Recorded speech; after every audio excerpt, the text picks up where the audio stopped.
मोक्ष पद में पामिता।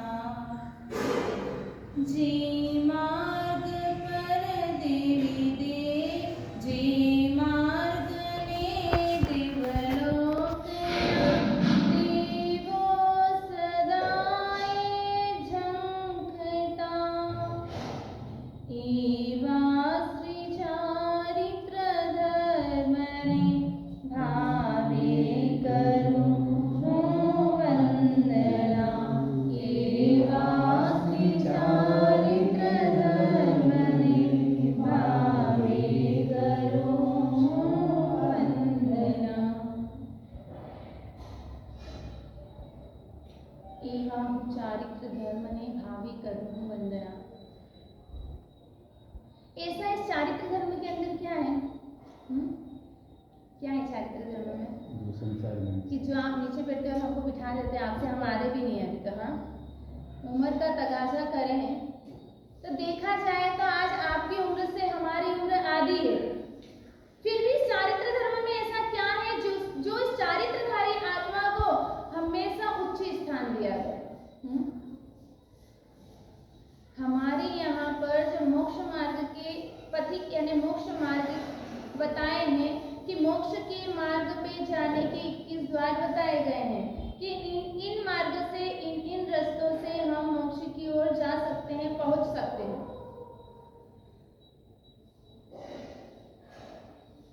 उसमें पहला प्रभु भक्ति बता दिया, दूसरे नंबर पे चारित्रधारी आत्मा यानी कि गुरुदेव की उपासना बताई है, भक्ति बताई है, और तीसरे नंबर पे आज बात कही गई है।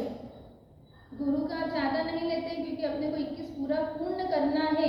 अभी 9 दिन कल से अपने यहाँ ओली जी के प्रवचन स्टार्ट होंगे, फिर कुछ ही दिनों के बाद में दिवाली के प्रवचन होंगे, उसके बाद में ज्ञान पंचमी आएगी। ज्ञान पंचमी क्यों आएंगे? यानी कि अपने पास समय अब बहुत ही कम है, तो बाकी अधूरा रह जाएगा। सबकी भावना यही रहती कि कोई कार्य अपन ने लिया है, स्टार्ट करा है, तो उसको पूर्ण करें। उसकी जानकारी हमें मिलनी चाहिए, इसलिए आज हम तीसरा द्वार लेने जा रहे हैं, प्रवचन भक्ति।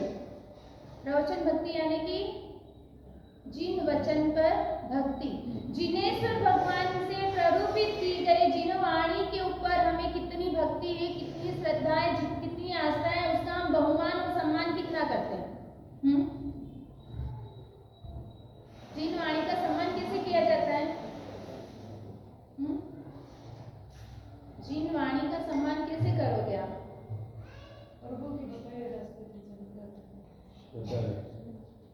जिन वाणी का सम्मान प्रवचन में, जिन वाणी यानी प्रवचन सुनना, प्रवचन के ऊपर अपने को कितना आस्था है और कितना बहुमान भाव है। अगर बहुमान भाव होता तो यहाँ पर हमारा सबसे पहले नहीं आप लोग होते हैं। कौन होते हैं? हाँ, ये घोर आसाधना है जिनवाणी की, कि जिनवाणी स्टार्ट हो गई जब तक हम आते ही नहीं है। और कई तो ऐसी आत्मा है जो जिनवाणी बाहर मंदिर में होंगे लेकिन पूजा पाठ कर रहे हैं, मालूम पड़ रहा है कि हाँ प्रवचन चल रहा है, लेकिन फिर भी अंदर आने के लिए तैयार नहीं होते। ये सबसे ज्यादा यानी कि कहने का मतलब आसाधना का हम कार्य कर रहे हैं। जिनवाणी का बहुमान समय से पहले ही आकर आप बैठ जाए, वह जिनवाणी का बहुमान और सम्मान कहलाता है। और जिनवाणी को सुनना भी एकदम जिस तरह से चातक पक्षी आतुर होता है,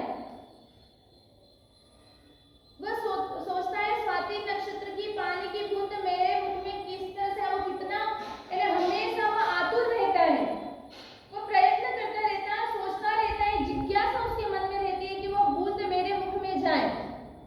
वैसी जिज्ञासा हमारे अंदर भी होनी चाहिए, वह आतुरता हमारे अंदर होनी चाहिए।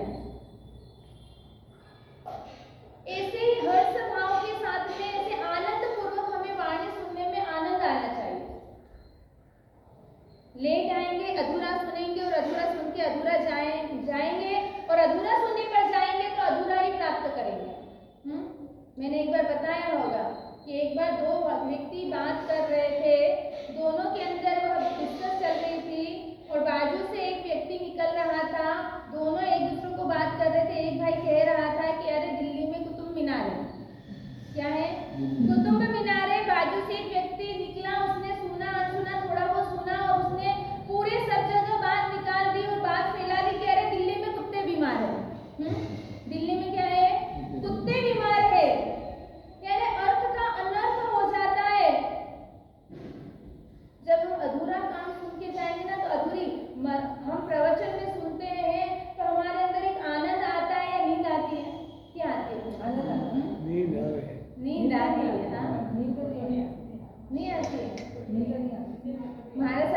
घंटा प्रवचन देना है और 1 घंटे से अगर कैपेसिटी के बाहर 2 घंटे हो गए तो क्या होगी फिर?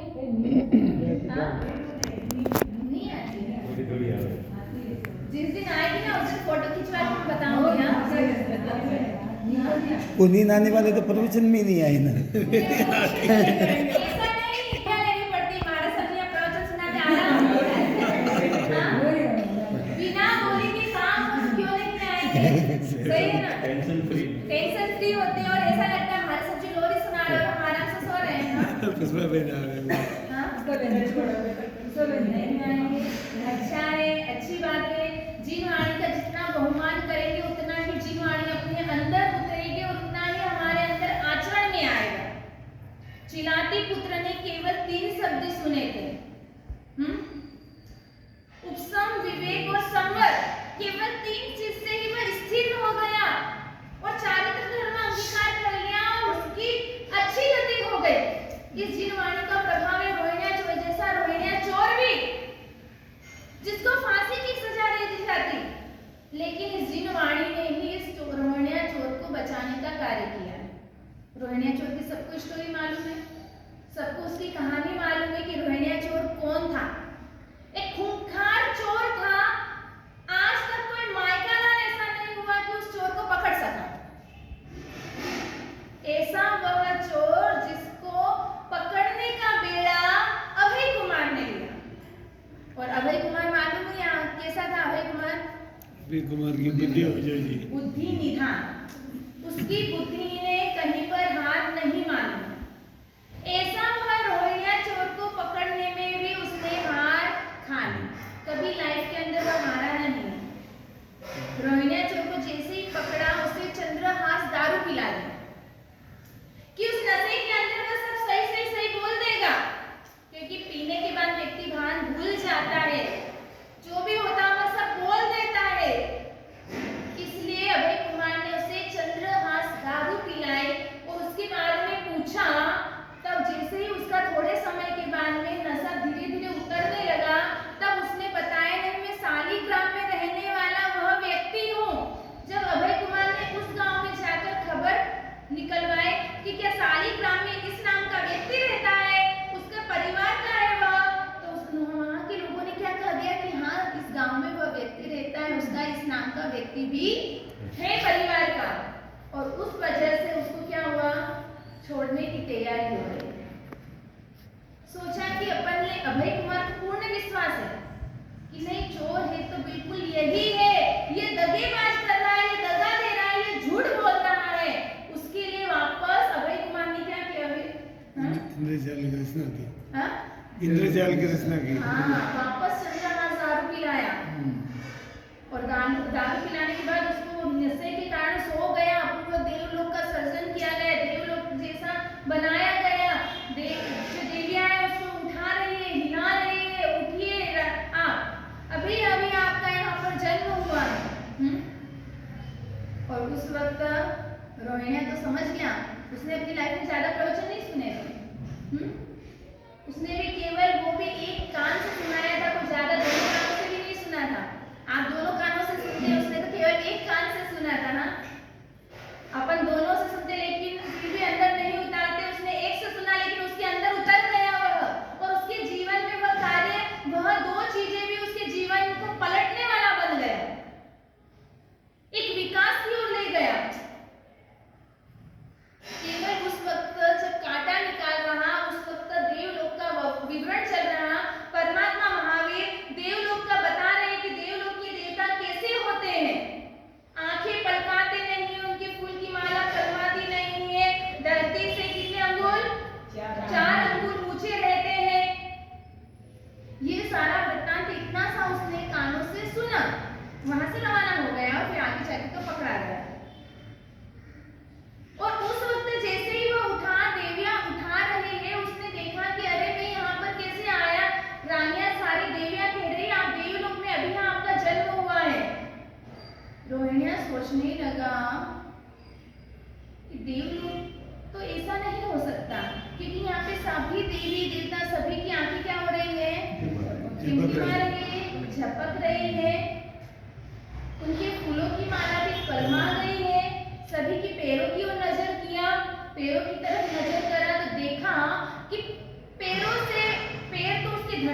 व्यक्ति के हुए सभी के। और उस वक्त उसे मालूम पड़ गया कि मैं यहाँ पर देवलोक में नहीं हूँ। केवल 2 शब्द सुने परमात्मा के, लेकिन ध्यान से सुने, उसे उतारने की कोशिश करें तो अपना जीवन भी उस तरह से बदल जाएगा। रोहिणिया चोर ने सोच लिया, मन में विचार कर लिया यह देवलोक नहीं है। उसी वक्त अभय कुमार आया और कहने लगा, आप बताइए, आपने देवलोक का आयुष्य बांधा है, देवलोक में आए हैं, तो आपने ऐसे कौन कौन से आपके जीवन के अंदर सत्कार्य किए हैं? उसने सोच तो लिया था मेरे साथ ये षड्यंत्र रचा जा रहा है, आपने कौन कौन से सत्कार्य किए हैं और कौन सा पुण्य किया है और कौन से पाप कार्य किए हैं, सभी आप आपकी लिस्ट बताइए। यहाँ देवलोक का ये सिस्टम होता है।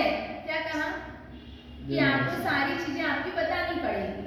और उस वक्त वह सोच कर एक अच्छे कार्य उसके बताने लगे कि मैंने अपने जीवन के अंदर यह अच्छा कार्य किया, वह अच्छा कार्य किया।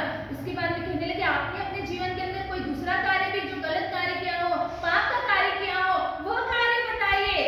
तब रोहिणिया क्या कहने लगा, मैंने अपनी उम्र के अंदर, मैंने अपनी जिंदगी के अंदर कभी गलत कार्य तो हाँ, अपन भी यही कहते हैं ना।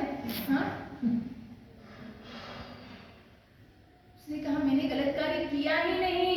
और आखिरी में जाकर सैनिक महाराजा ने कहा, कोई बात नहीं, यह रोहिणिया चोर नहीं है, इसको रिहा कर दिया जाए। और उस वक्त भी अभय कुमार ने उसे चैलेंज दे दिया कि भले तू आज छूट गया है, आज मैंने मेरी बुद्धि से हार मान ली है, लेकिन फिर भी रोहिणिया तो तू ही है, यह तू सोचकर रख लेना। तुरंत वहां से रोहिणिया की छुट्टी हुई और तुरंत रोहिणिया कहाँ गया? बस आपको चोरी करने जाएगा? नहीं। मालूम पड़ गया इसी वाणी ने, इसी वचन ने मुझे आज बचा लिया, नहीं तो मैं आज मृत्यु की शरण को प्राप्त कर लेता, आज मुझे मौत के मुंह में जाना पड़ता। अगर बचाने वाला अगर एकमात्र कोई है तो यह जिन वाणी है। इस जिन वाणी की वजह से आज मैं बच पाया हूँ, इसलिए आज मुझे इस जिन वाणी का ही शरण लेना है। और तुरंत परमात्मा महावीर के समूह शरण में पहुंच गया। और किसको दीक्षा दी? भगवान ने दी। हमारे पास कोई गुंडा चोर लुटेरा या ऐसा कोई आ जाए कि महाराज जी दीक्षा लेनी हो, दे दी दीक्षा, तो फिर क्या बोलेंगे? महाराज साहब जी को तो चेले चेले की भूख थी ना, जो देखा ना जात देखी ना बाहर, न उसके आचार विचार देखे, न उसके काम देखे और तुरंत दीक्षा दे दी। नहीं, भगवान महावीर के पास में आया, रोहिणिया को देखा, लेकिन उसके अंतर के परिणाम को भी देखा भगवान ने। हम केवल उसकी बाहरी क्रियाओं को देखते हैं कि यह व्यक्ति ऐसा है, उन्होंने अंतर के परिणाम को देखा, उसके दिल की ओर झांका और उसी वक्त तुरंत उसे भी दीक्षा दे दी। आज पाठ परंपरा को सुशोभित करने वाले ऐसे प्रभु चोर, 500 चोरों का नायक, हाँ, और उसे कौन सा पद मिला? जम्बू स्वामी। जैसे जम्बू स्वामी ने भी अपनी पाठ परंपरा पे प्रभु को बिठाया, दूसरों को नहीं बिठाया। हाँ, प्रभु भी ऐसा चोर था, कितनी उसके पास में फूंक देता और ताले खुल जाते थे, ऐसी विद्याएं उसके पास थी, फिर भी दूसरों को न देते हुए प्रभु को दिया। और प्रभु ने भी जिस शासन का नाम रोशन किया, इस पाठ को दीप्यमान किया। और उसके बाद में प्रभु ने भी क्या सोचा? प्रभु के कम शिष्य नहीं थे, प्रभु स्वामी के भी कम शिष्य नहीं थे। प्रभु स्वामी ने जब दीक्षा ली थी, उनके जो 500 चोर थे वो सब उसी के शिष्य थे। हाँ, सरदार जहां जाएगा, जिस मार्ग का अनुसरण करेगा, उसी मार्ग का अनुसरण मैं भी करूंगा। 500 चोरों ने कह दिया था, तो सारे प्रभु के ही वो शिष्य थे। लेकिन फिर भी जब प्रभु ने सोचा कि अब मेरी पाठ पर किसे बिठाना है, तो प्रभु स्वामी ने कहाँ खोजबीन करी? उसके पास शिष्य, वहां पर उन्हें योग्यता नहीं दिखी कि इन 500 में से मैं किसी को शिष्य बना दूं। नहीं, कहाँ पहुंचे वह? जहां ब्राह्मण लोग यज्ञ कर रहे थे, उन्होंने उनके ज्ञान के द्वारा देखा कि कौन ऐसा योग्य व्यक्ति है जो इस पाठ पर बैठने जैसा है, और अपनी बुद्धि से अपना ज्ञान का उपयोग लगाकर उन्होंने अपने 2 शिष्यों को भेजा जहां यज्ञ हो रहा था। संयमभव नामक भट्ट जो था, वहां पर यज्ञ कर रहे थे। यज्ञ में घोड़ों को होम दिया जाता है, यानी यज्ञ में उनकी बलि दी जाती थी उस वक्त। ऐसे यज्ञ होते थे और उस वक्त यज्ञ के वहां पर जाकर दो मुनियों को कहलवाया कि आप वहां जाकर कहना, क्या शब्द? अहो कष्ट, अहो कष्ट।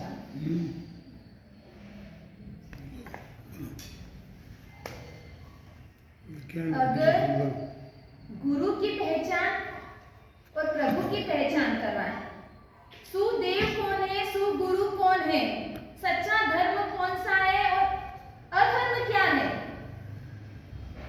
सभी की अगर पहचान करवाता है तो वह ये जिनवाणी पहचान करवाती है। कुगुरु कुधर्म की पहचान भी जिनवाणी करवाएगी, कुदेव और सुदेव की पहचान भी जिनवाणी करवाने वाली है। तो ये जिनवाणी के द्वारा ही हमें सच्चे धर्म की और सच्चे देव की और सच्चे गुरु की पहचान होती है।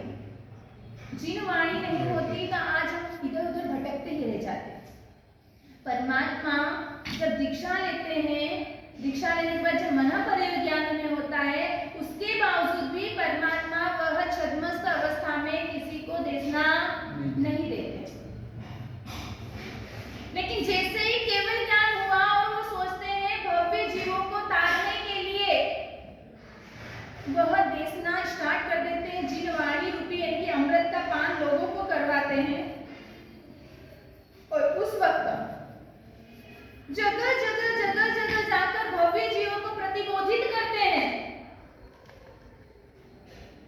कि इन वचनों के कारण कोई आत्मा तिल जाए, वह निकल जाए। और इस जिनवाणी के थ्रू ही वह सच्चे बोध को प्राप्त करते हैं, यानी जिनवाणी सुनी तो ही व्यक्ति को सम्यक्त्व की प्राप्ति हो सकती है। तत्वार्थ सूत्र के अंदर उमा सती महाराज ने भी बताया है, तन्नी सरगाती गमादवा, क्या सकते हैं? तन्नी सरगाती गमादवा, परमात्मा की वाणी से ही सम्यक्त्व की प्राप्ति होती है। और सम्यक्त्व की प्राप्ति भी दो कारणों से ही होती है, एक स्वाभाविक और एक गुरुगम्य से। स्वाभाविक तो होना बहुत मुश्किल होता है, बहुत कम होता है सम्यक्त्व की प्राप्ति, कि अपने आप व्यक्ति को किसी कारण से उसे सम्यक्त्व की प्राप्ति हो गई। अधिकांश अगर किसी को भी सम्यक्त्व की प्राप्ति होती है तो वह गुरु कम से ही होती है। गुरु निमित्त बनते हैं, जिनवाणी का उपदेश देते हैं और उसी के द्वारा वह सही सुर गुरु की पहचान करवाते हैं। कोई व्यक्ति ध्यान रखना, पुलिस का ड्रेस पहनने से व्यक्ति पुलिस नहीं बन जाता है, बन जाएगा। सब जने पुलिस की ड्रेस पहन लो तो आपको वहाँ पे परमिशन मिल जाएगी, आप घूम सकते हो आजाद। नहीं, पुलिस की वर्दी पहनने से व्यक्ति पुलिस नहीं बन जाता, डॉक्टर की वर्दी पहनने से व्यक्ति डॉक्टर नहीं बन जाता, वकील की ड्रेस पहनने से व्यक्ति वकील नहीं बनता, और साधु के कपड़े पहनने से व्यक्ति पूरा साधु नहीं बन जाता है। उसके अंदर वैसे आचार विचार हो तभी वही साधुत्व कहलाता है, वही साधु कहलाता है। तो ऐसे सच्चे साधु की पहचान अगर करवाता है तो यह जिनवाणी करवाती है। जटायु जैसे जटायु को भी एक देव गति में पहचाने वाला अगर कोई है तो वह गुरु है। यह जिनवाणी है, अगर जिनवाणी उसको सुनने को नहीं मिलती तो वह भी देव गति में नहीं जाता। जटायु वह भी एक पक्षी ही था, वह भी अगर देव गति में प्राप्त हुआ, देव गति को गया है तो एकमात्र उसका कारणभूत अगर कुछ बना है तो वह कारण बना है जिनवाणी। राम का समागम हुआ, राम ने उपदेश दिया, राम ने उसे जगाया, उसकी आत्मा को चैतन्वित किया और उसके कारण वह देव गति में गया। आज हमारा भी जो विकास हो रहा है तो ये जिनवाणी है। भले आज आपने जिनवाणी को मोबाइल में कैद कर दिया हो, भले ही मोबाइल में कैद किया हो, लेकिन जब तक वह मोबाइल से अपने अंदर आत्मा में कैद ना हो, जब तक हमारे लिए वह फलदायक नहीं बन सकती। और ऐसे ही जिनवाणी का अनुसरण करते हुए, उसकी परिपालना करते हुए, उसके अनुसार ही चलते हुए, ऐसे अमर कुमार और सुर सुंदरी और राजा रिपुमर्दन, मेरे प्रभु ने जो मार्ग बताया है उसी के अनुसार मुझे अपनी पुत्री का विवाह करना है। क्या कहा है इन्होंने? मेरे गुरुगम में जो बताया है, कहते हैं उचित विवाह, उसको कहते हैं उचित विवाह। हम आजकल कहते हैं भले ही कुछ भी लिखो अपने पत्रिका में के अंदर, मंगलमय परिणय, हाँ हाँ, तो वो आपके केवल लिखने से मंगलमय परिणय नहीं होने वाला है। उस विवाह के अंदर आप ऐसा कार्य करें कि वह मंगलमय अपने आप विवाह बन जाए। रात्रि भोजन होना नहीं चाहिए, जमीकंद का यूज नहीं होना चाहिए, अभक्ष्य का यूज नहीं होना चाहिए, सात्विक भोजन वहां पर बनना चाहिए। सारे कार्यक्रम वो सात्विक एकदम एकदम ऐसे होना चाहिए कि उसमें किसी चीज का हमें दोष न लगे। उस तरह से अगर विवाह होता हो, विवाह के अंदर सिद्ध चक्र पूजन होना चाहिए, उस तरह से विवाह हो तो वह मंगलमय परिणय कहलाता है। और हम तो शादी में जाए रात को पार्टी, और वह भी शादी कहाँ पे, आजकल कहाँ रिसोर्ट में होते हैं। वो गार्डन कैसे होते हैं, कैसे होते हैं गार्डन, घास पर, और उन्हीं घास पर हम चलते हैं, इधर उधर कूदते हैं, इधर उधर इतने हजारों लोग इधर से उधर घूमते हैं। कितने जीवों की हिंसा एक गर्भवती महिला के ऊपर चलने से भी असंख्य गुना दोष हमें हरियाली पर चलने पर लगता है। पर हमें लगता है कि वो कोमल सी इतनी हरियाली, उनके ऊपर पैर रखते हमें दंड होता है, या हमें थोड़ा सा दुख होता है, दर्द पहुंचता है कि हम इसके ऊपर पैर कैसे रखें, होता है थोड़ा भी। अगर कहीं पर रिसोर्ट में शादी हो या गार्डन पे हो तो मुझे तो जाना ही नहीं, ऐसे भी शादी में जाना ही नहीं चाहिए। कहीं दीक्षा होती हो वहां पर 25 बार चले जाना। कई लोगों के नियम होते हैं कि हाँ मैं कम से कम मेरी लाइफ के अंदर 108 दीक्षा देखूंगा। एक व्यक्ति, एक भाई ने देखा, उसने एक दीक्षा में गया हुआ किसी कारणवश, उसने चढ़ावा लिया। वहां पे चढ़ावे बोला जा रहे थे ऐसे ही, मैं आजीवन ब्रह्मचर्य का पालन करूंगा तो वह उनको ठमड़ी हो रहेगा। वो किसी ने लिया मैं आजीवन इतनी सामायिक करूंगा, उसको माला का लाभ मिला। ऐसे ऐसे ही वहां पर चढ़ावे बोलाए जा रहे थे दीक्षा के समय। और उस भाई ने भी एक चढ़ावा लिया, उस चढ़ावे के अंदर उसने यह प्रण लिया कि मैं 108 दीक्षा देखूंगा, और 190 जो दीक्षा होगी वह मेरी स्वयं की होगी। क्या नियम लिया उसने भी, मन में उसने धारणा कर ली कि मुझे भी यह कार्य करना है। जहां पर भी उसे मालूम पड़ता है कि इस जगह या इस गांव में दीक्षा है, वो तुरंत अपना सारा कार्य छोड़कर वहां दीक्षा अटेंड करने पहुंच जाता है। अपने कैसा प्रण है, मैं 108 शादी देख के आऊंगा ना, क्या है, शादी में जाना तो अनिवार्य, दीक्षा में नहीं जाएंगे तो चलेगा, लेकिन शादी में जाना हमारे लिए क्या है, अगर नहीं गए तो हमको फिर वो हमेशा सुनाते रहेंगे, है ना।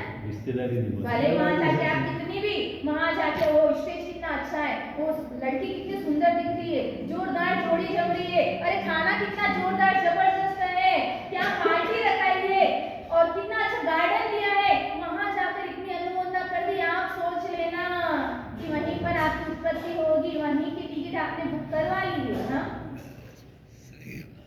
सही है ना।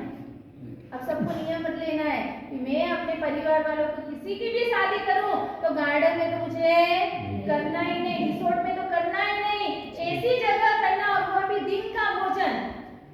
एक भाई साहब के लड़के की शादी, जैन की बात नहीं कर रही हूं मैं, अन्य धर्म वाले की घर पर जो साधु के समागम में आने से जैन धर्म का ही पालन करता, और भरचक गर्मी, मारवाड़ का ही कोई गांव में याद नहीं आ रहा है मुझे, वह भाई अपने गुरु भगवंत के समागम से जैन धर्मी हो गया समाज से, या उसका धर्म जैन नहीं था। लड़के का विवाह, अब उस वक्त क्या करना, मारवाड़ की गर्मी तो आपको मालूम ही है। अब इतना गर्म पानी पिलाना कैसे लोगों को, बर्फ का पानी पिलाना नहीं है, अब क्या करना। और उस वक्त कच्चा पानी भी किसी को नहीं पिलाना।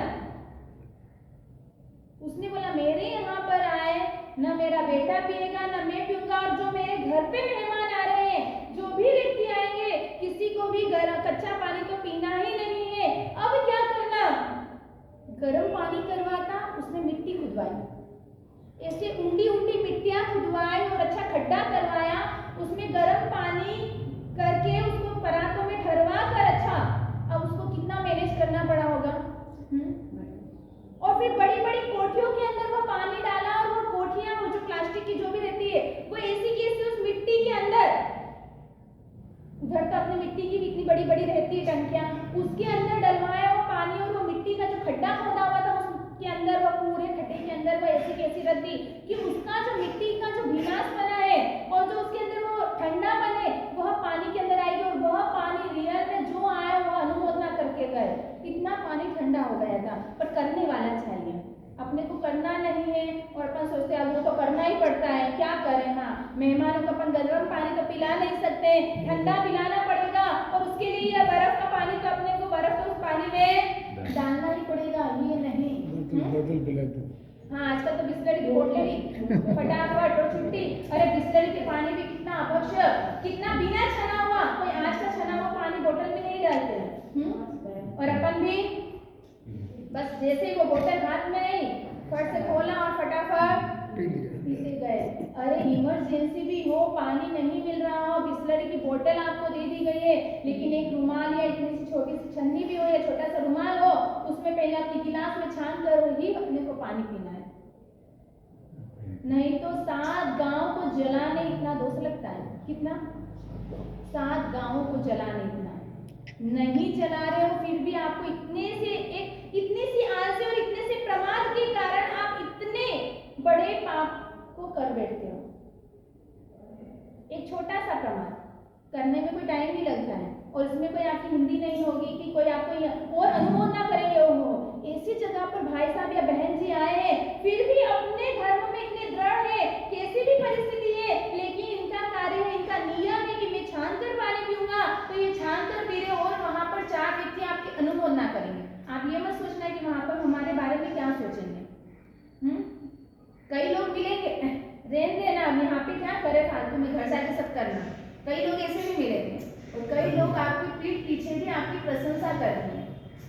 जो लोग बोलते हैं ना मुंह पर, वो भी बाद में आकर पीछे प्रशंसा करेंगे। नहीं, सचमुच में कहने लायक है यह व्यक्ति। आज हम अगर पीछे हैं तो अपने परमात्मा की वाणी पर अभी हमें इतना विश्वास नहीं है, वह भक्ति भाव नहीं है, इसी वजह से हम डगमगा जाते हैं। डगमगाने का कारण ही यह है। आज ये सोचो कि अन्य धर्म वाला व्यक्ति भी अपने अनुसार, अपने जीवन मत के अनुसार इतना अच्छा परिपालन कर सकता है उसके बेटे की शादी में, तो अपन नहीं कर सकते। अपन तो जो चाहे वो कर सकते हैं। हमें तो कितना नॉलेज है, उसको तो बेचारे को, उस व्यक्ति को कितना नॉलेज होगा, तो भी उसके हिसाब से उसने सब कुछ गुरु भगवत से पूछ कर किया। मेरी बेटी की शादी में कोई ऐसा कार्य ना हो जाए कि हमेशा मुझे जिंदगी भर डंक देता रहे। सच्चा गुरु चॉइस किया उन्होंने। बस हर कार्य मेरा, कुछ भी जीवन का कार्य हो, पहले मैं मेरे गुरु से पूछूंगा, और उसके बाद में ही अगले का पगला भरूंगा मैं अगला, उसके पहले मैं पगला भरने वाला नहीं। यहाँ पर रिपुवर्धन राजा भी यही सोच रहे हैं, मेरी बेटी का विवाह करना है, किन किन चीजों को मुझे देखना है, और वह 5 चीजें देखने के लिए बैठे हैं। धन की, वही की, भाषा की, सिर की, और 5वीं कुल की। ये 5 समानता देख रहे हैं। अब 5 समानता के अंदर उन्हें क्या दिख रहा है? 4 समानता देखने को मिल रही है, लेकिन एक समानता देखने में नहीं आ रही। मैंने एक बात भी कही थी कि 1-2 बहनों की बात कही थी उस टाइम कि कुल की समानता ना होने के कारण कितना बड़ा अनर्थ हो जाता है। केवल लव हो गया, शादी कर ली, उसी से नहीं होता। ये लव तो 2 दिन का अच्छे बोलते, 4 दिन की चांदनी की अंधेरी रात। हाँ, जब शादी भी होती है उसके लिए भी बता रखा है कि केवल वो भी 2 दिन की, जब तक स्टेज पे खड़े हो जब तक का आनंद है 2 दिन का। 2 दिन के बाद में क्या है? वही बर्तन मांजना है, वही चूल्हे पे रोटी बनानी है। हाँ, इसके अलावा और कुछ नहीं है। वो तो 4 दिन की चांदनी, उसके बाद में कुछ नहीं है। तो जब शादी में ये है तो लव मैरिज में कहाँ सुख होगा? वह दोनों बहनों ने लव तो कर लिया, विवाह हो गया, बच्चे भी हो गए, लेकिन बच्चे के अंदर जो एक संस्कार देखे गए वो बहुत खराब थे। कभी गटरों में हाथ डालना, कभी विष्ठा में हाथ लगाना, कभी कहाँ हाथ लगाना, ऐसे उनके छोटे छोटे से बच्चों के अंदर वो कार्य देख रहे हैं। वो देख देख कर दुखी होती दोनों बहनें। पड़ोसी माजिया से पूछती कि मेरे बच्चों में ऐसे संस्कार, हम तो इतने अच्छे संस्कार देते हैं बच्चों को, तो भी ये ऐसे कार्य क्यों करते हैं? तब माजिया ने क्या कहा? तू अपने पतियों से फोर्स कर कि कैसे भी करके हमें अपनी बार हमारा ससुराल देखना ही देखना है, हमें अपने ससुराल लेकर जाइए, फिर तुझे सब कुछ समझ में आ जाएगा। तुम समझ रही हो कि तुम्हारे पतिदेव उच्च कुल के नहीं है, कोई ऐसे वैसे समाज से होना चाहिए, तभी इन बच्चों के अंदर वो संस्कार आए हैं। दोनों पतिदेव घर आए तब दोनों पत्नियां कहने लगी, फोर्स किया। पति ने भी क्या सोचा, अब इतने साल हो गए, इतने वर्ष बीत गए हैं, अब तो बताना ही पड़ेगा, अब कोई घर छोड़कर ये जाने वाली नहीं है। दोनों पत्नियों को बच्चों को लेकर वो अपने गांव में गए। जैसे ही गांव में एंट्री करी, घर पहुंचे, लेकिन जैसे ही घर में देखा, एंट्री करी तो घर के बाहर ही क्या देखा उन्होंने, हाँ, झाड़ू, भंगियों के घर पे। जब मुसीबत आई तब उन्हें उनके माता पिता याद आ रहे कि ये क्या किया। अब सोचने लगे माता पिता को भी नहीं कह सकते हैं, अब तो हमारा जीवन ही पूरा खराब हो गया, अब क्या करना। अब दोनों बहनें सोचने लगी, अब हमें क्या करना, अब इनके साथ तो जीवन व्यतीत नहीं कर सकते, हम उच्च कुलों के घरों के हैं हम, और अब यहाँ पर आकर क्या करना है, कैसे जिंदगी निकालेंगे। और उसके लिए दोनों महिलाओं ने, दोनों बहनों ने अपने बच्चों को उठाया, घर के बाहर ही कुआं था बाजू में, दोनों बच्चों को कुएं में फेंक दिया और दोनों भी उस कुएं में कूदकर। यह आज से 5 से 7 साल पुरानी घटना है। जब उस अरे पहले करने के पहले ही 25 बार सोच ले तो लाइफ टाइम तक उसे सोचने की जरूरत नहीं पड़ेगी, दुखी होने की जरूरत नहीं पड़ेगी। यह उम्र ही ऐसी होती है, इस उम्र में व्यक्ति संभल गया, पूरी जिंदगी वह संभल जाता है, और इस जगह इस समय पर वह अगर थोड़ा सा फिसल गया तो पूरी जिंदगी उसे फिसलना ही पड़ता है। और यहाँ पर भी वह रिपुमर्दन राजा यही सोच रहे हैं कि हमें उच्च कुलों का चाहिए, कुल तो अच्छा है लेकिन समान कुल देखने में नहीं मिल रहा है, राजन्य कुल देखने में नहीं मिल रहा है, एक सृष्टि का घर है, अब क्या किया जाए, लेकिन जैन मत वाला है और सारे गुण देखने को मिल रहे हैं। इसलिए रिपुमर्दन राजा ने अपनी पत्नी को कहा कि कुल की समानता नहीं लेकिन है तो उच्च कुल है। तब रानी ने पूछा कौन है वह, तब राजा ने किसका नाम लिया, इसी नगरी के अंदर धनावर श्रेष्ठ के पुत्र अमर कुमार, जिसे हमने राजसभा में, जिसकी हमने परीक्षा ली थी, उस अमर कुमार की मैं बात कर रही हूँ। रानी भी खुश हो गई, अमर कुमार का नाम लेकर ही खुश हो गई। हाँ, रानी सोचने लगी, अरे अमर को तो सुरसुंदरी भी अच्छी तरीके से जानती है, उसके कुल को, परिवार को, माता पिता को और अमर को, सभी को वो अच्छे ढंग से पहचानती, दोनों के अंदर मित्रता भी बहुत अच्छी है। अगर उसके पिता हाँ कर दे तो हमें तो दोनों को मंजूर है। राजा ने कहा सुबह प्रातः काल में ही मैं धनावत सृष्टि से बात कर लूंगा, फिर उनकी क्या सहमति होती है उसके ऊपर हम आगे विचार करते हैं। यह दोनों पति पत्नियों के अंदर बातें चल रही, चर्चाएं चल रही है। यहाँ पर सुरसुंदरी पहले क्या सोचती थी, माता पिता मेरी शादी की, विवाह की बातें कर रहे हैं, लेकिन उसके मन में हमेशा यही डंक होता था, इच्छा चाहना तो अमर कुमार की थी, लेकिन फिर भी उसने सपने देखना बंद कर दिए थे कि मैं राजन्य कुल की हूँ, तो मेरा विवाह मेरे माता पिता कहाँ करने वाले हैं, राजन्य कुल में ही करने वाले हैं, किसी श्रेष्ठी के घर में मेरा विवाह नहीं करेंगे। इसलिए उसे दुख होता था, वह सोचती थी मुझे भी किसी श्रेष्ठी के घर पर ही जन्म लेना था तो मुझे अमर कुमार मिल सकता है। यहाँ पर चर्चा कर रात्रि विश्राम करके सुबह प्रातः काल में ही रिपुमर्दन राजा ने अपने मंत्री को रथ में बैठकर कहा कि आप धनावर श्रेष्ठी की हवेली पर पहुंचे और धनावर श्रेष्ठी को आप अपने यहाँ पर लेकर आए। तुरंत मंत्री धनावर श्रेष्ठी के हवेली के वहां पर आया। जैसे ही रथ से उतर रहा था, धनावर श्रेष्ठी कहाँ जा रहे थे, मंदिर की ओर जा रहे थे, जिन वाणी सुनने के लिए जा रहे थे। इधर जब मंत्री को देखा तुरंत हवेली से नीचे उतरे, दौड़ते दौड़ते मंत्री को लेकर आए, बहुमान पूर्वक वेलकम बराबर करके और अपने कक्ष में लेकर गए, उन्हें बिठाया और कहा इस दास को कैसे याद किया है? कोई कार्य हो, कोई सेवा कार्य हो तो फरमाइए। इतना सब कुछ होने के बावजूद भी इतनी विनम्रता थी उनके अंदर। उस नगर का मेन श्रेष्ठी धनावत श्रेष्ठी थे, लेकिन फिर भी मंत्री को इतना ही सम्मान दे रहे थे।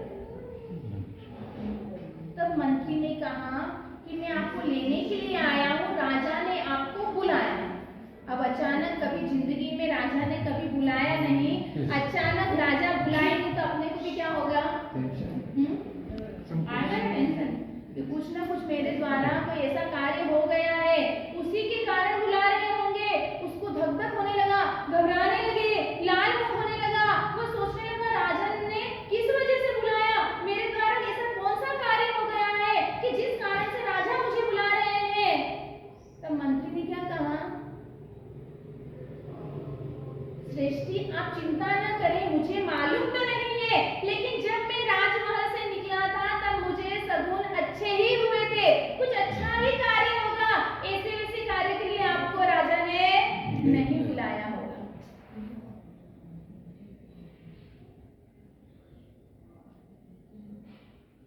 और उसी वक्त धनावत श्रेष्ठी हवेली से नीचे उतरे, मंत्री को रथ में बिठाने की तैयारी कर रहे हैं और खुद बोल रहे हैं कि मैं आता हूँ पीछे से।